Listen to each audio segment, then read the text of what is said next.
Spring break. Welcome to the thrilling world of Security Squawk, where we explore cybersecurity. Guiding you through online threats, we'll aid you in understanding safety protocols and trends. Meet our gurus, Brian from Exact IT, Reginald from Arc Solvers, and Randy from Tech Rescue. Together, we'll delve into current events and hot cybersecurity topics, helping you comprehend their impact.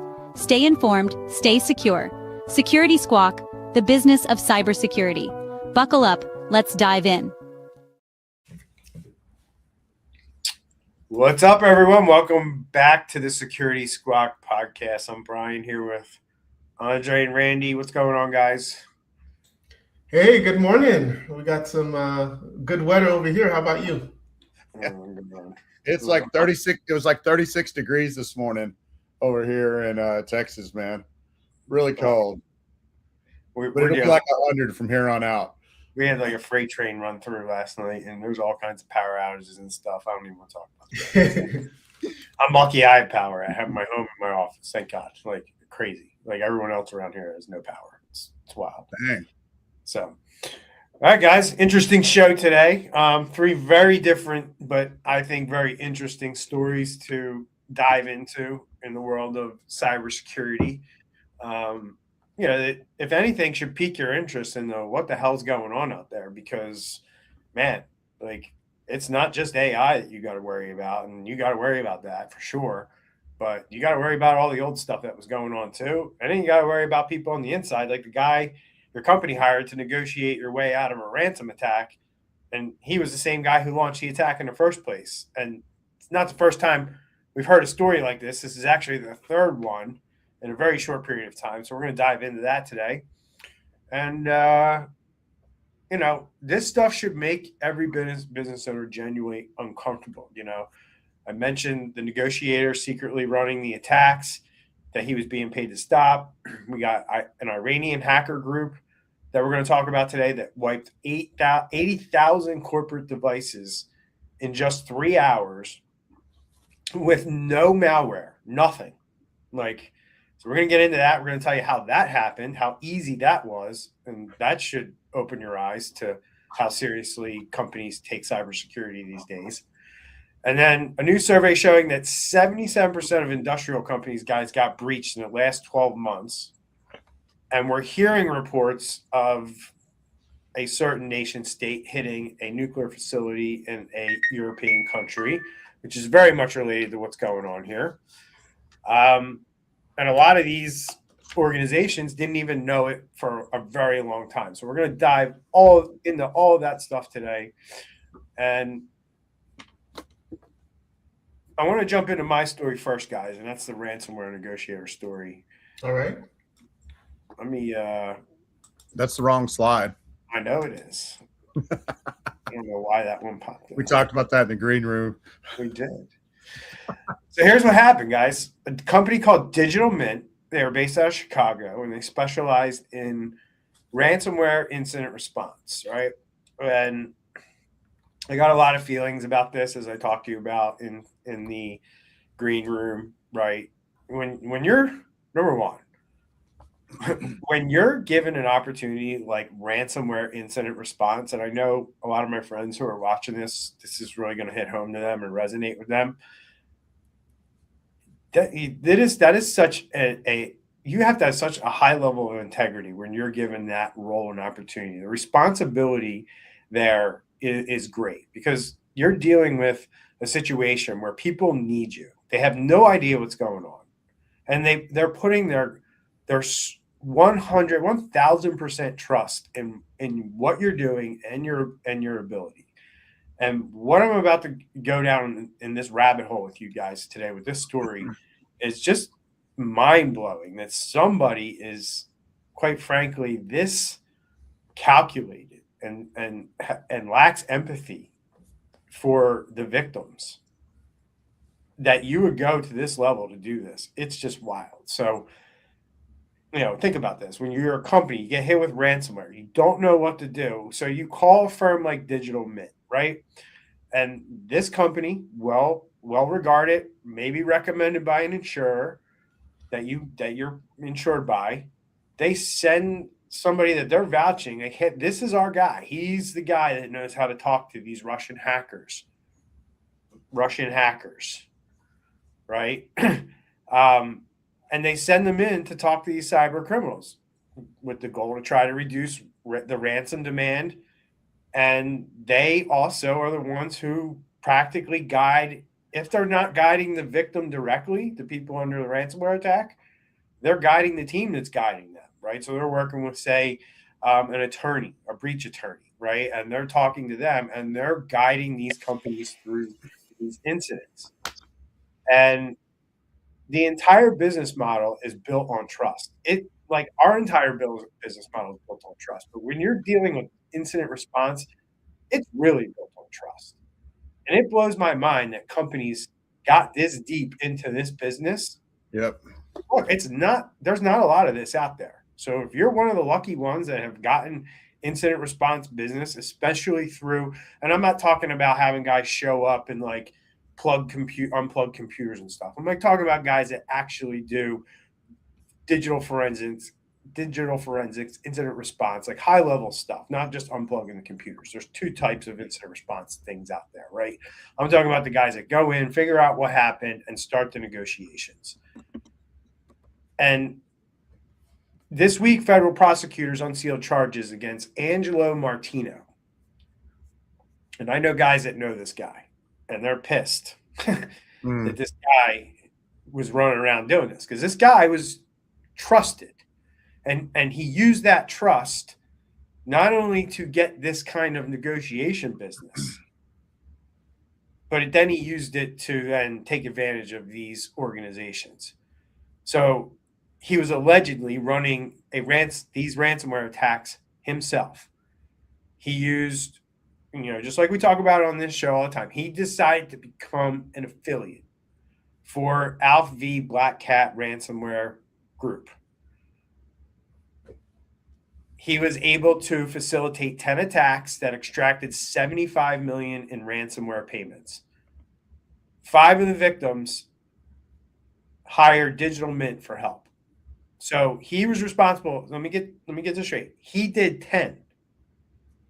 So he attacked companies that he didn't even know would use his company. Only half of them did.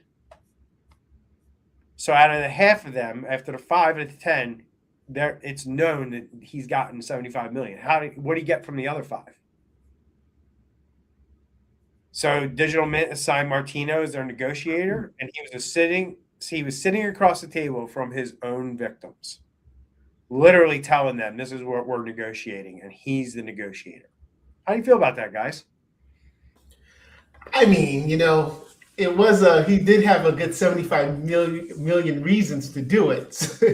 I mentioned in the green room is very similar to, there was actually a movie on Netflix recently where they talked about some cops that their job was to do these like high drug busts, and here they are making $75,000, $100,000, and then they got so much money just that's not theirs but flowing through their hands. So obviously is greedy and obviously is wrong. You have, as we talk every week on these shows, you have businesses and there's people behind these businesses that are just trying to make a living. And how can you look someone in the eye? I think that's the biggest thing. You're looking someone in the eye saying, here I am to help you. And at the same time, you're screwing them on the other side. So I think that's the biggest thing, is that trust. So I'm glad he is, but I mean, 75 million in 2 years, right? Not bad. It's good, I think, Brian, that it got caught, because I know the movie that you're talking about, Andre, and one of the gists of the movie was that these people that are doing these busts, there's a temptation every single time a bust happens. And so they had this real elaborate protocol that had to be in place to keep people from being tempted.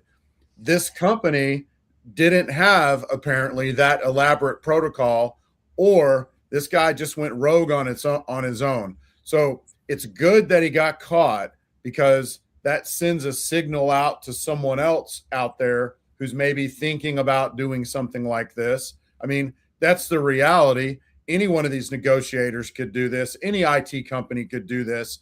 And you don't want to You don't want people falling victim. Victim's the wrong word. You don't want people giving into that temptation to do that. So I'm glad that he got caught. And I'm glad that it's making the news and all of that. And it's really just awful. Bottom line, it's really, really just awful. Like you said, Andre, how can you sit across from somebody, and maybe it's all through chat, I don't know, but how can you sit across from somebody or on a phone call with somebody while you're there, you're the grifter, and you're the one. More than likely, they flew him in, and he was in the office with those people, guaranteed. Wow. So, a couple things, right? I look at this whole situation, right? And you're looking at somebody who plays in the same realm as a lot of the people named in this article. And I know these people, right? And if I don't know them, I'm one or two contacts away from them. And over the years, I've always sat there and wondered how certain companies won certain business, right? Like, what are they doing that's so better, different than what my company's doing or what your guys' company's doing, that they are able to secure this type of business and other companies aren't? Because when I tell you this is rarefied air, I'm telling you it's rarefied air. Okay.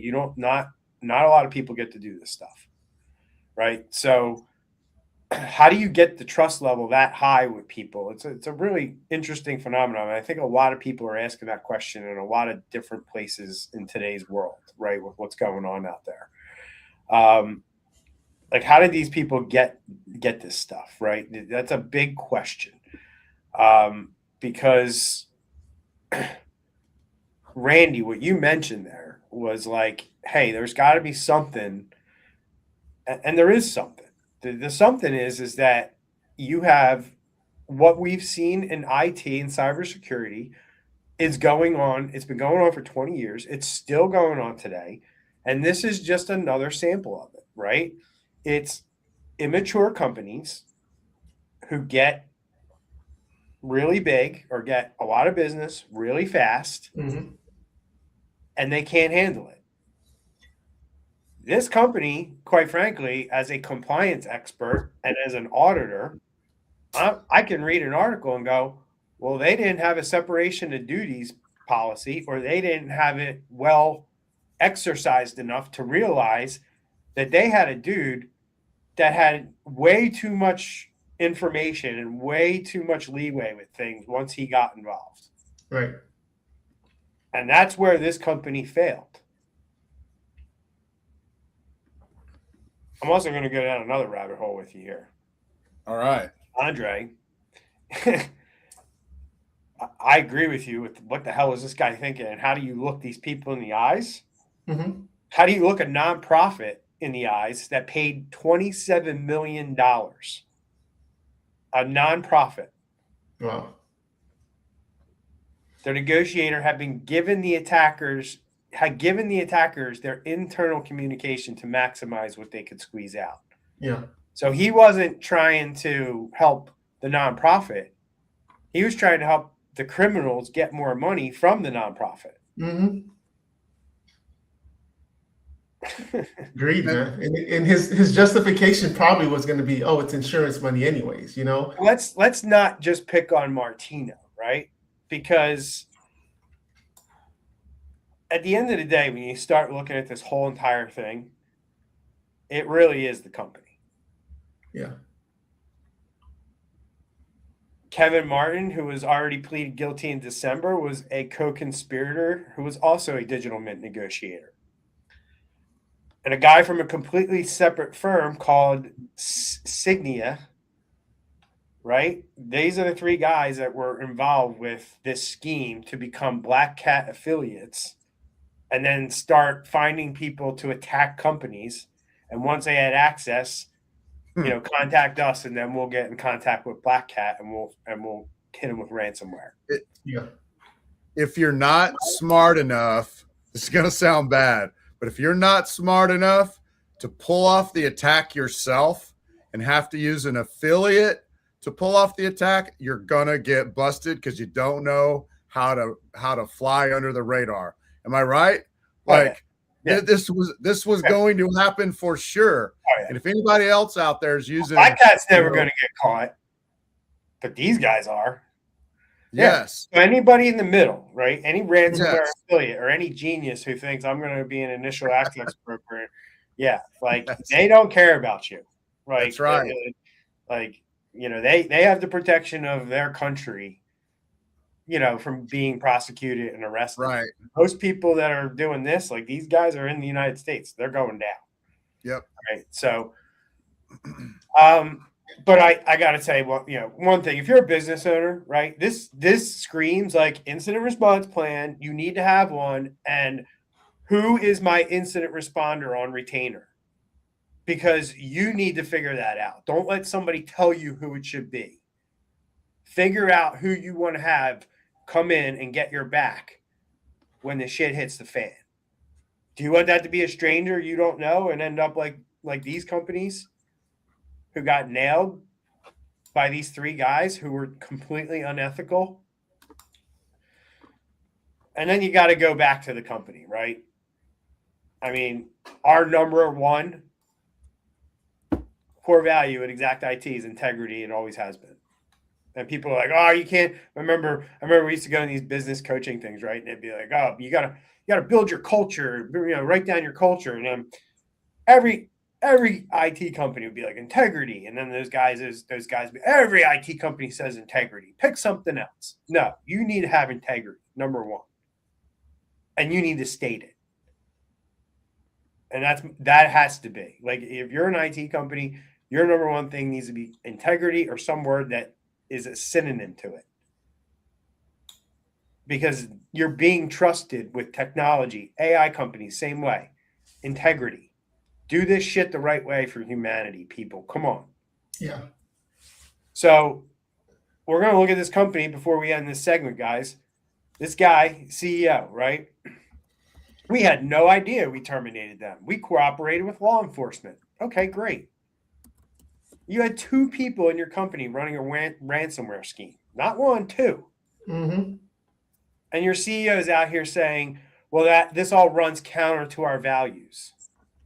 Well, guess what? You can have integrity at the top of your list, but if you don't live it as a CEO and your people don't live it and breathe it and don't sniff it out when it happens and bring it to somebody's attention, like in my company, if somebody acts out of line, I can guarantee you, if they're not a good employee, my good employees are sitting there going, we don't do that here. Right. That's not the Exact IT way. I hear that stuff in our office every day. I guarantee you that doesn't go on at DigitalMint. So at the end of the day, if you're a CEO of a company, this goes with anything. Don't pass the buck. At some point, it's your fault. Own it. Total responsibility. We didn't know stops being an acceptable defense when you have multiple people.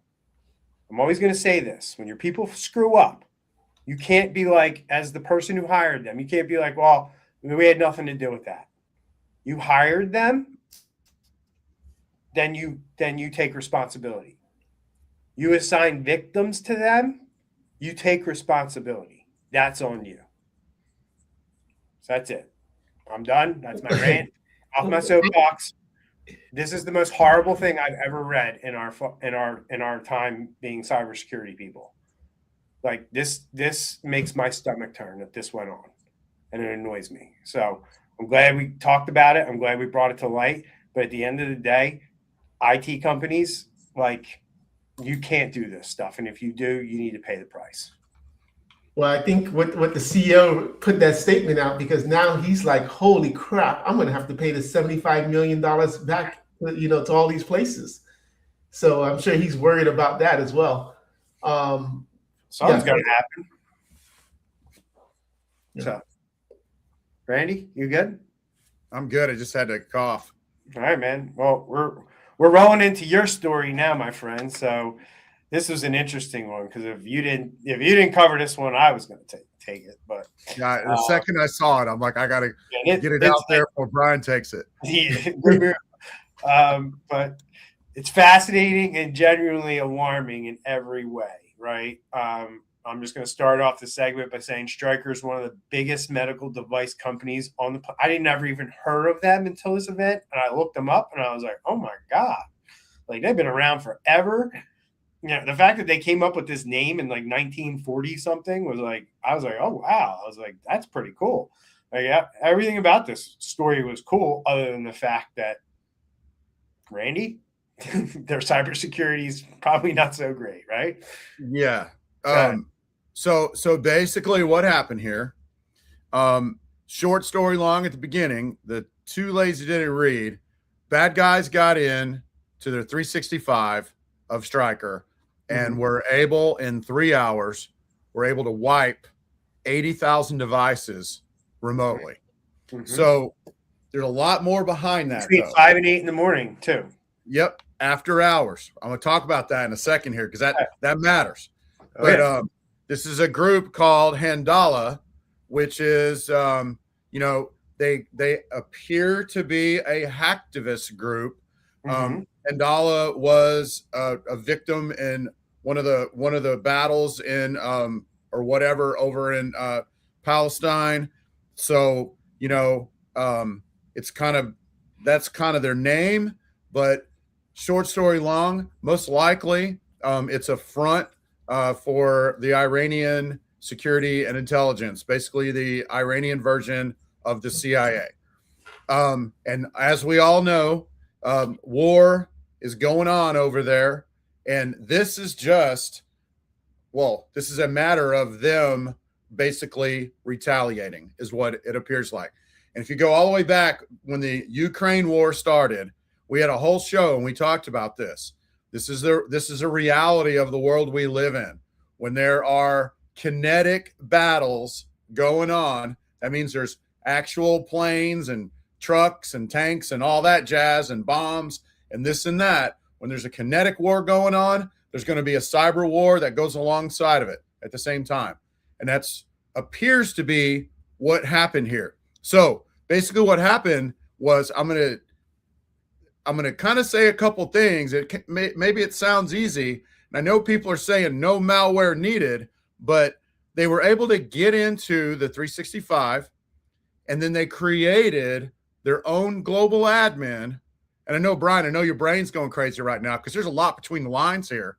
They got in, they created their own global admin, and then that's when they went to town just doing destruction. That's really all this is. This is just a shell that got lobbed back this way, and this is where it blew up.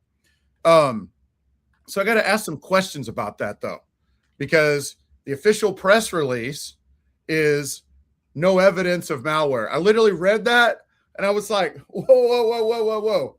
Hold up here a second, okay? Because that to me, just that one statement says to me that there's a lot more going on here between the lines, right? Because how did they get a global admin? Was it because that they had weak MFA? Well, no evidence of malware is literally a damning statement then, because if they were able just to get a username and password off the internet and log in as a global admin with no MFA or super weak MFA, or what we call MFA fatigue, where they just keep pushing the button and it's like 4 o'clock in the morning, which, you know, literally, you know, it probably started around then, 4 o'clock in the morning, and the global administrator's laid in bed. He's like, shut up, you know, and he hits okay and approves it. Could have been that, right? Well, that's not good. Definitely was not. Definitely was.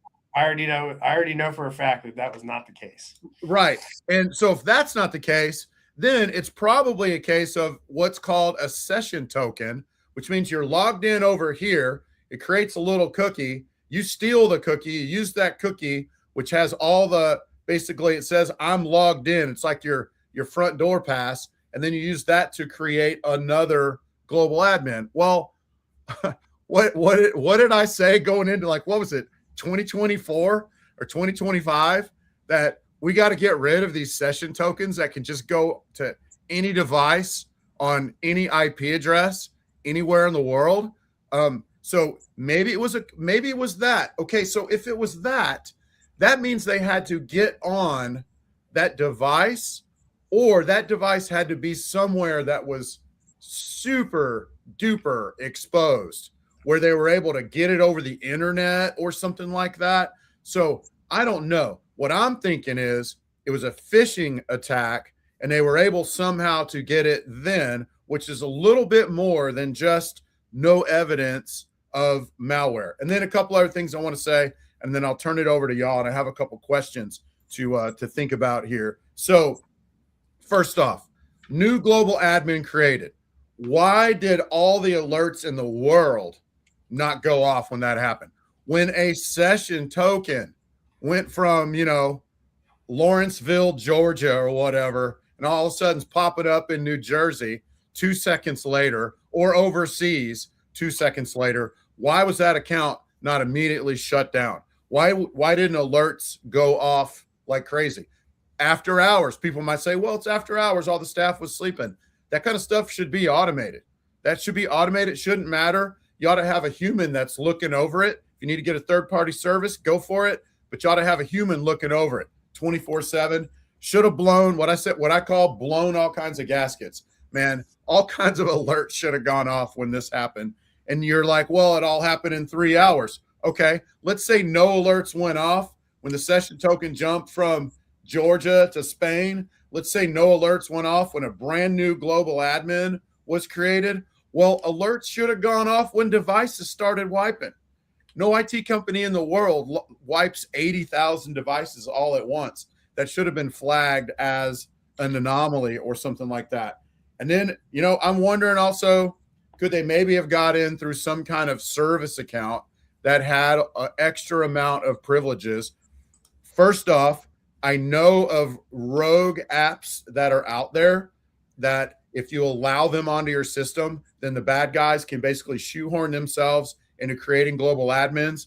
Maybe that happened, but when it showed up, it should have blown a bunch of alerts. And then I guess my questions are these. So how many global admins do you have right now in your system?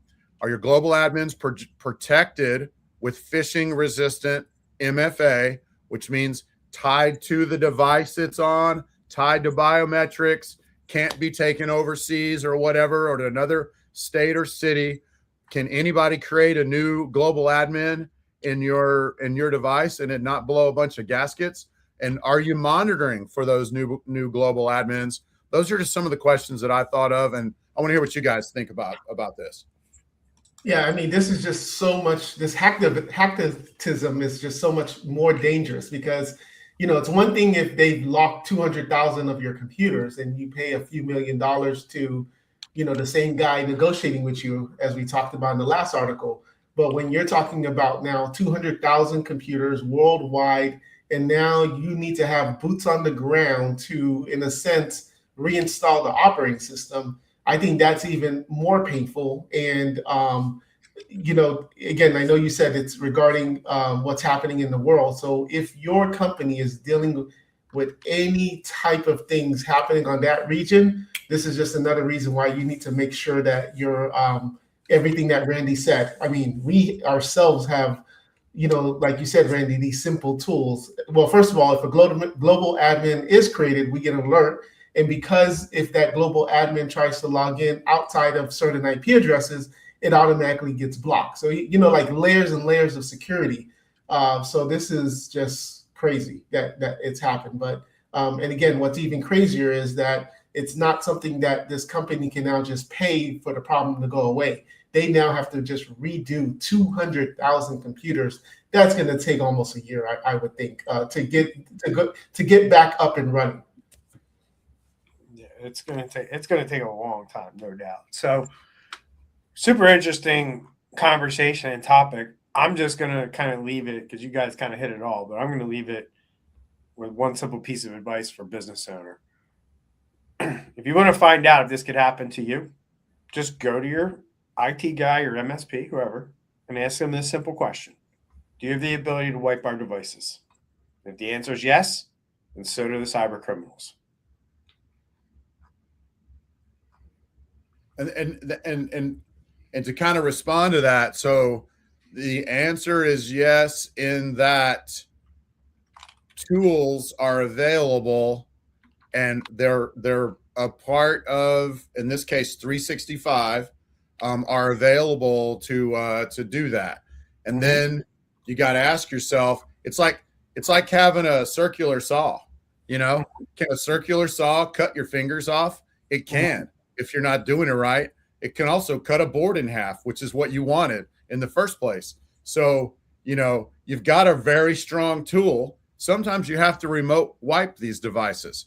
The user can't respond, user can't log in or whatever. That's the very sharp tool. But do you have guards in place to keep from cutting all your fingers off? And in this particular case, apparently they did not. Or who knows?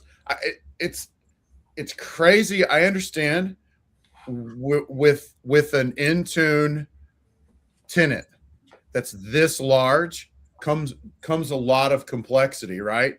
But still, basic security rules still apply, right? Yeah.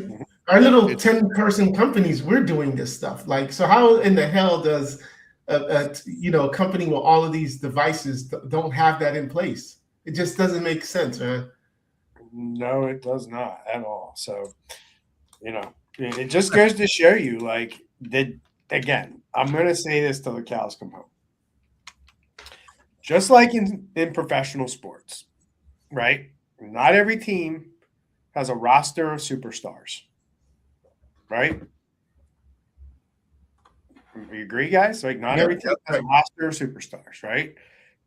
Maybe USA Hockey, but that's about it. At the end of the day, normal sports teams have a couple superstars and everybody else is right around the same, right? And that makes up a team, right? It's no different in this world, right? There's good IT people and there's really good IT people, right? And maybe your guy's good enough to where you feel comfortable with him, but he's not good enough to get you through an event like this or protect you from an event like this. And I think that's part of the problem and part of the reason we live in this world is because people get comfortable with somebody, people build a relationship, and they think, like, that's my guy. I've said this before on the show, right? We get comfortable with the relationship and we don't ever question it or look outside of it or evaluate it or whatever. We just kind of go with the flow. Yeah, it's human nature, right? Unless we hold ourselves to a higher standard and we have these frameworks in place where we're forced to check this stuff, we're just going to let the days go by and go about our day and think that our guy has us covered and he's got our back until an event like this happens. And that's how it plays out. So you got to be aware of this stuff. All right, here we go. Andre, ready? I'm ready. I like this, man. So, we've been talking about specific incidents here, you know, and a betrayal and attack, and now we got this final story here for the show we're going to wrap up with. And Andre, I got to tell you, I think this might be actually the most disturbing one we cover, even though we just discovered two other, because this is a story about what could happen, right? And what could happen feels real when you're about to tell us the details. So why don't you start telling us what the concern is here and why you wanted to bring this to the show today? Yeah, and next slide, please. Yeah, you got it. Thank you. All right. So first of all, we have a term that we don't often say in the podcast, but it's called OT, which is operational technology. And what this article is talking about is a recent survey where they're talking with more industrial type of companies, specifically Siemens. So our company, for example, we deal with a lot of condominiums, and we deal a lot with like chiller systems, HVAC systems, what they call BMS systems and building management systems and so forth like that. And what we saw in the last 10 years is that long time ago, this big chiller system in a building that's handling, 2 towers, cooling system, and everything like that. If there was ever an issue with the AC, for example, and it's a Saturday night, the building engineer would get a phone call, and he would literally have to drive to the location, reset the thermostat, do the controls and so forth like that.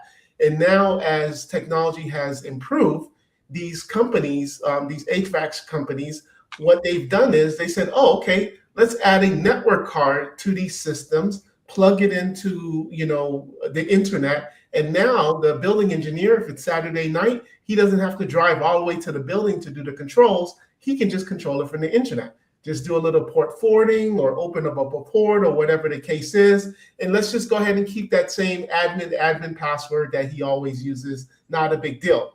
So during the survey, we are seeing that 77% of organizations have had some type of breach in the last 12 months regarding OT.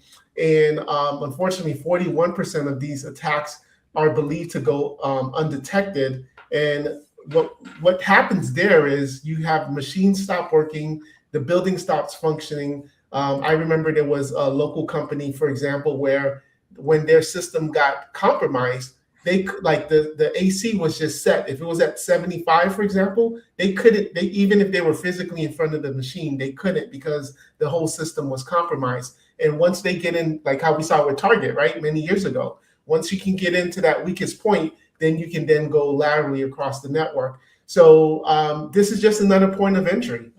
We always look for hackers look for the weakest point to get into a system. And unfortunately, this industry is more of, let's just put the network card in, but then it hasn't caught up to the security. And now that's causing a big vulnerability in these businesses that uses these products.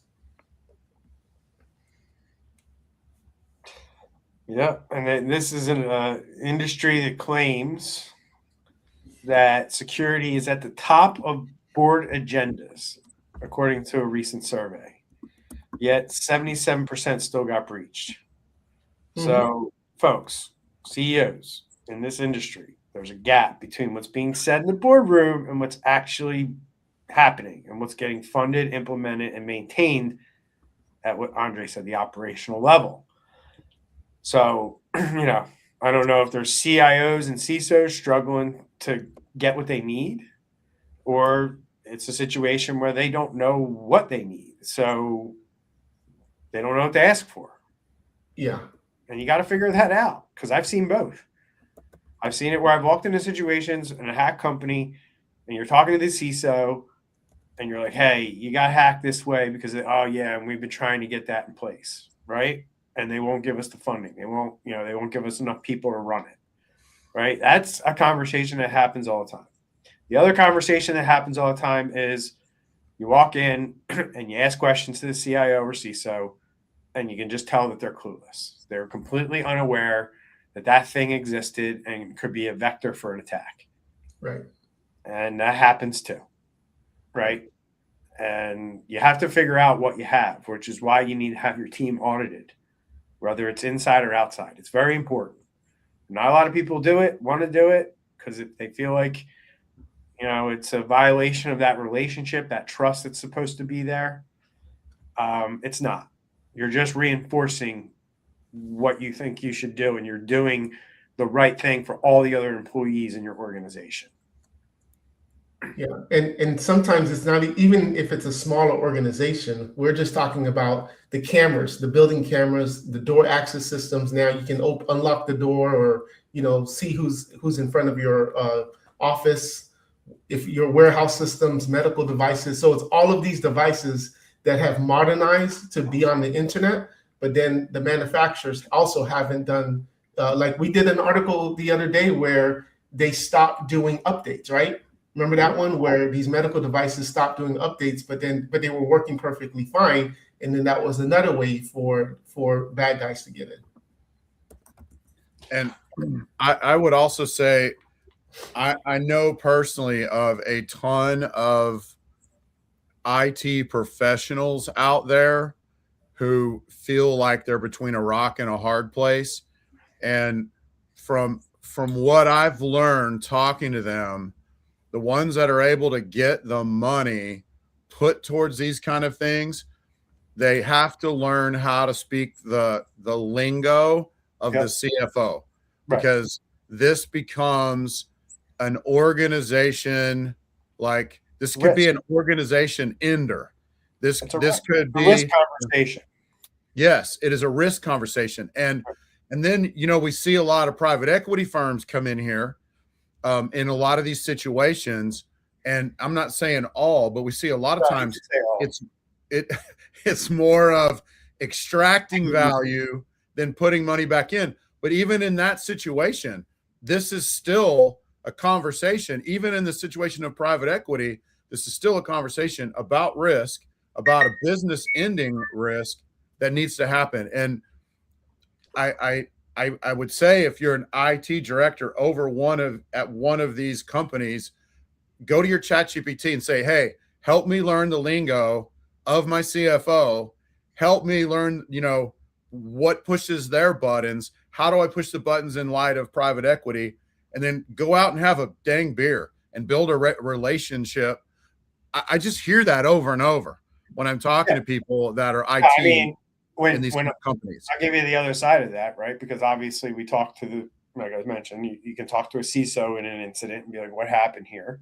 And they can tell you like, hey, I just didn't know, right? Or I tried, but they didn't give me the funding, right?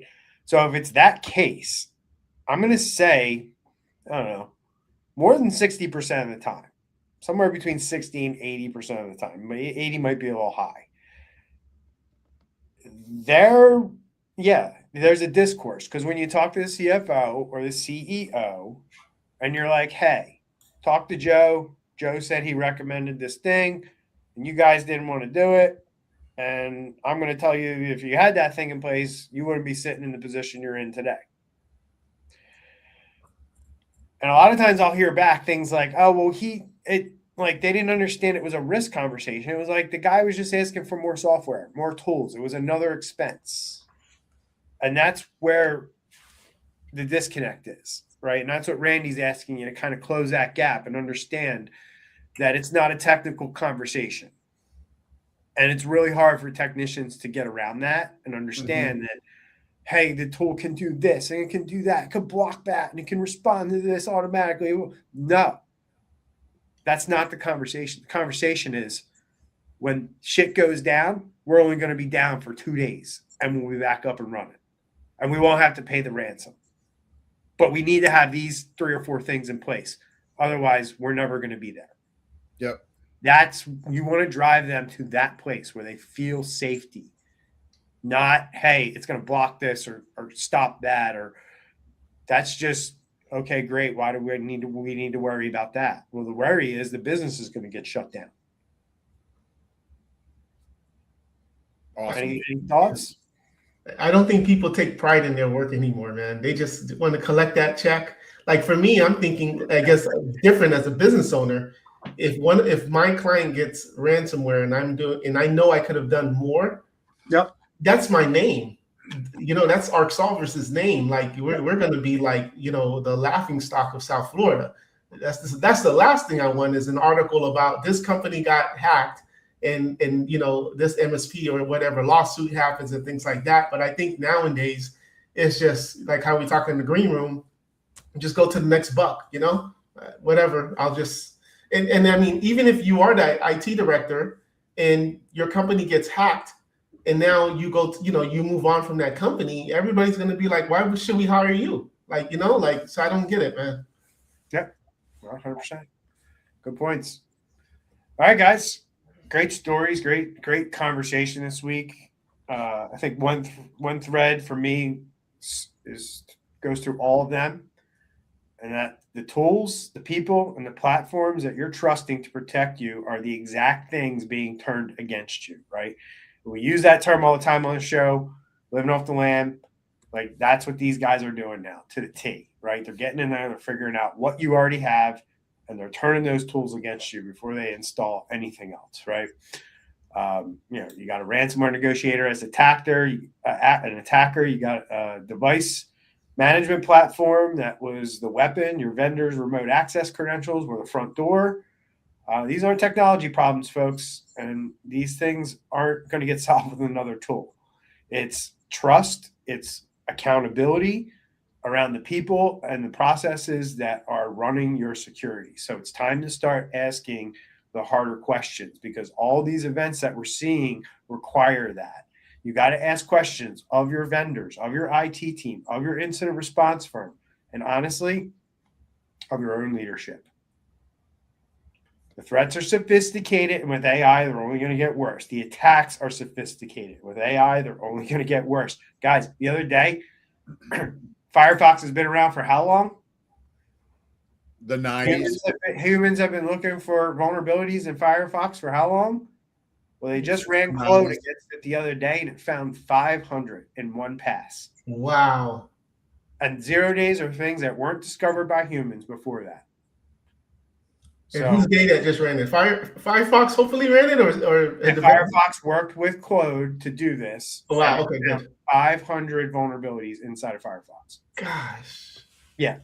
So your defenses you have to have this up to snuff. And Randy and Andre and I tell you guys on this podcast every single week, it's not complicated, it's not expensive, but you need to be deliberate and you need to ask the questions that we're telling you to ask. So that's Security Squawk for this week. If the conversation got you thinking, and it should have, share us with your friends and family. Rate us on your podcasting platforms. Do whatever you can to get the word out and help us spread the word on this show. Subscribe to us on YouTube if you can. Share us on the social media. And if you got value from the show, I ask you to take 60 seconds, leave a comment, and leave a review. Helps other business owners find this information. That's what you're doing for other people, not us. And remember, you can always support Andre, Randy, and I. You can buy us a coffee over at buymeacoffee.com/Security Squawk. We appreciate the support. We'll see you next week. Stay safe out there. I'll see you next week from a new location. So, all right. Be safe out there. Take care, everyone.